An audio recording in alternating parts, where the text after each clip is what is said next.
बिस्मिल्लाहिर्रहमानिर्रहीम। अस्सलाम वालेकुम नाज़रीन, मैं हूं अस्कर हयात। नाज़रीन, व्हाट्सएप की हैकिंग से मुतालिक और व्हाट्सएप हैक हो जाए तो उससे क्या करना है, बहुत सारी चीज़ें हैं, बहुत सारी एडवाइजरी जो है, दो तीन एडवाइजरी जो है वो national cyber crime investigation agency ने जो है वो जारी की हैं। और मुख्तलिफ चीज़ें हैं।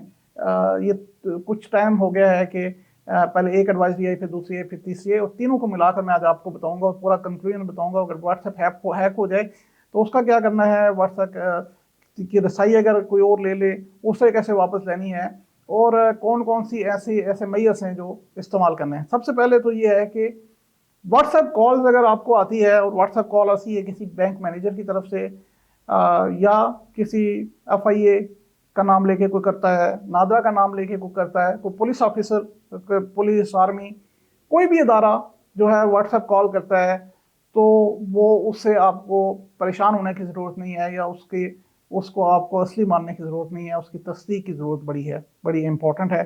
उसके अलावा व्हाट्सएप पे कोई ऑफिशियल लोगो लगाकर, यानी कि किसी अदारे का लोगो लगा हुआ है तो वो आपको अप्रोच करता है, तो उससे भी उस वो भी असली नहीं है। उस पर भी आपको ध्यान रखने की ज़रूरत है। अगर वो कॉल आपको करता है तो आप ब्लॉक कर सकते हैं। आपके पास ऑप्शन है कि आप फौरी तौर पर जो है वो ब्लॉक करें। अकाउंट खुलवाने के लिए ये चीज़ भी याद रखें, अकाउंट खुलवाने के लिए, शनाख्ती कार्ड के लिए, किसी भी और चीज़ के लिए कोई ओटीपी जो है वो आपसे नहीं मांगेगा। कोई भी अदारा कॉल करके आपसे ओटीपी नहीं मांगेगा, कोड जो है वो नहीं मांगेगा। और कोई अगर व्हाट्सएप पे कॉल करके डरा रहा है, धमका रहा है, तो उसको ब्लॉक करते हैं। तो एक इम्पॉर्टेंट चीज़ जो है, कुछ लोग गिरफ्तार भी हुए हैं और उन्होंने भी कुछ इंकशाफात किए हैं।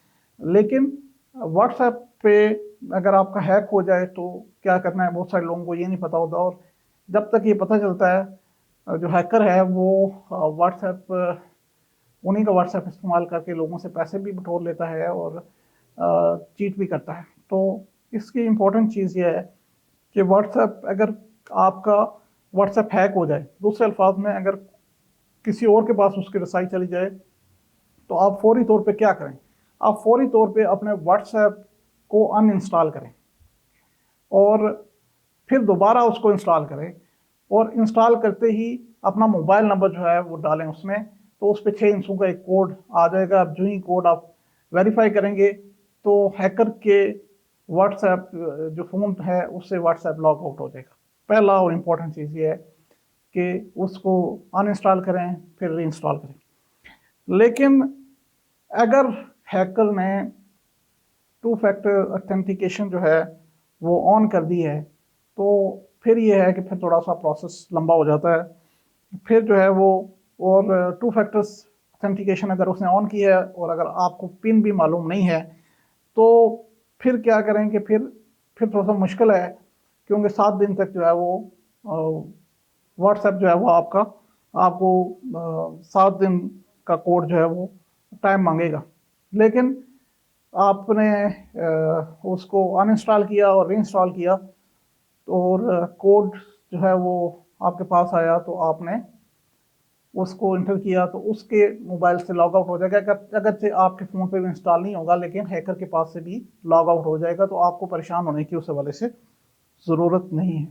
इम्पोर्टेंट और अहम तरीन चीज़ इसमें यह है कि अगर आपने अपना ईमेल एड्रेस उसके साथ लिंक किया हुआ है, तो वहाँ पर भी आपको एक कोड आएगा। तो ये बड़ा इंपॉर्टेंट है, बड़ा ज़रूरी है समझने के लिए कि अपना ईमेल एड्रेस भी जो है वो उसके साथ लिंक करें।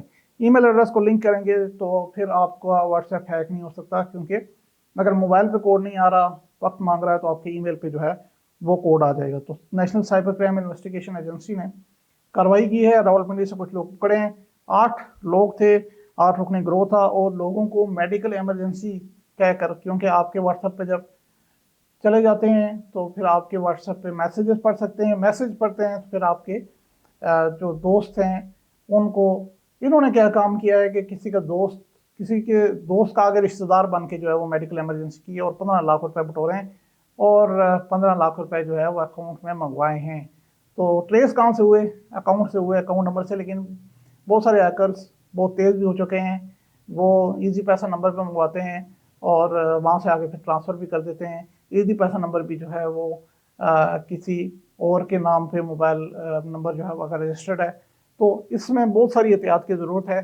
तो NCCIA ने ये जो मुख्तलिफ एडवाइजरीज हैं ये जारी की थी, इस हवाले से जो भी अपडेट आइंदा होगी आपके साथ शेयर करेंगे। हमारे साथ रहिएगा। आपका बहुत शुक्रिया।